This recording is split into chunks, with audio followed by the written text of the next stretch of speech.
Hello, বাড়ি সব ভালো আছো? হ্যাঁ। আমি এটি কাম করবার ওদের মধ্যে মরে গেল। হ্যাঁ, ও খালি বোঝা যায় না কে?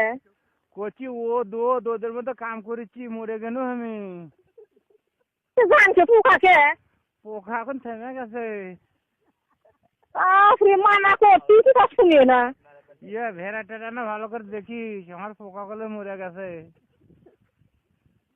ভেড়া বাইন্দে ছিলেছি। হ্যাঁ খিলে ও ঘাসটা দেবাম না তুমি। ঘাস যদি না কাটিস মরে, আমি এটি মরে গেল। তো কাম হচ্ছে। কাম হচ্ছে 150 টাকা দিন খেলে ওষুধ তোলা। তো আমার দিন ওদের মধ্যে বসতে হয় সুদির বেটারা আমাকে। কামান দিব ওদের মধ্যে তো অসুখ ধরে দিবে।